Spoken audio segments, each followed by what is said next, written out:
Please open in your learning workbook to page 218 and read along as we learn together. Solve logarithmic equations. An equation containing a variable within a logarithmic expression is called a logarithmic equation. Logarithmic equations generally fall into two types. The first one is solved using a principle called the equivalence property of logarithmic expressions. Here's what it says. If b, x, and y are positive real numbers with b not equal to 1, then log base b of x equals log base b of y implies that x equals y. If we can rearrange an equation to be of the form log base b of x equals log base b of y with the conditions stated above, then we can throw out the logs and set the arguments equal to each other. Okay, so here's the description for type 1.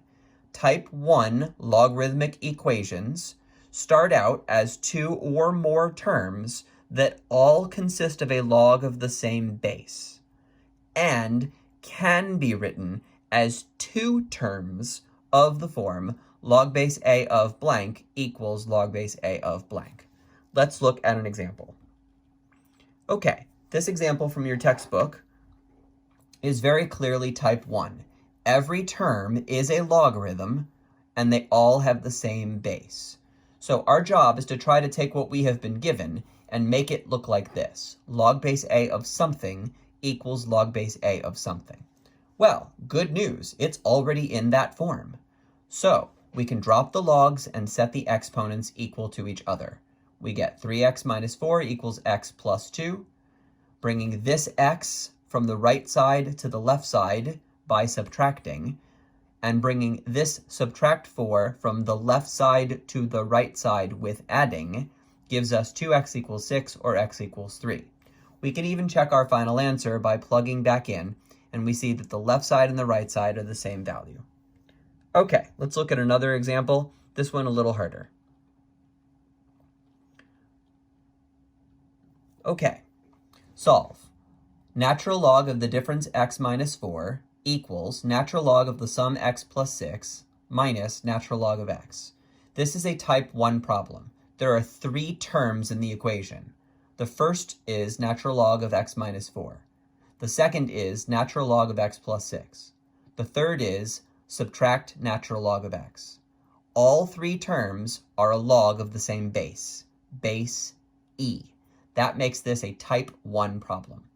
Okay, so type 1 problems are solved by rearranging the equation to be of the form log base a of blank on the left and log base a of blank on the right, which means we need to go from 3 logs to 2.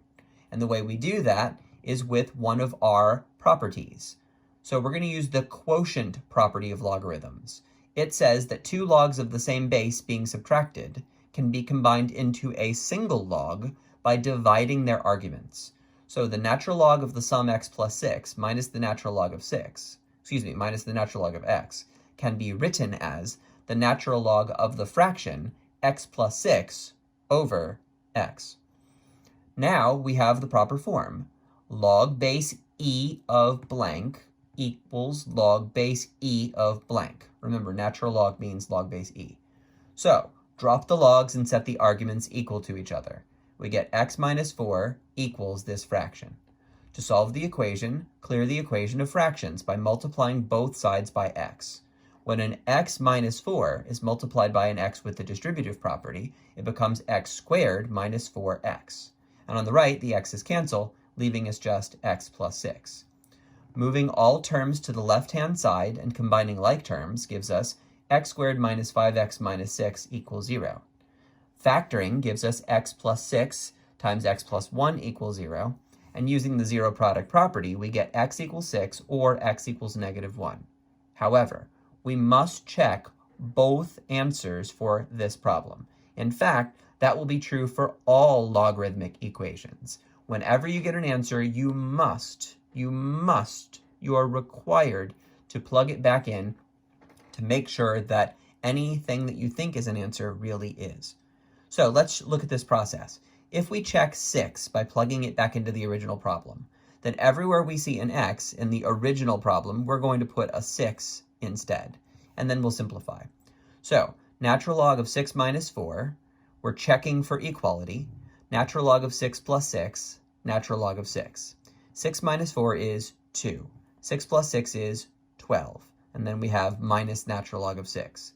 Combining these two together, since these are two logs of the same base, we can write this as natural log of 12 divided by 6. And of course, 12 divided by 6 is 2, which matches the left side. So this is a solution we keep. X equals 6 is a good number. Okay, next equation. Now we're going to replace all of the x's with -1 and see what happens. So we get natural log of -1 minus 4.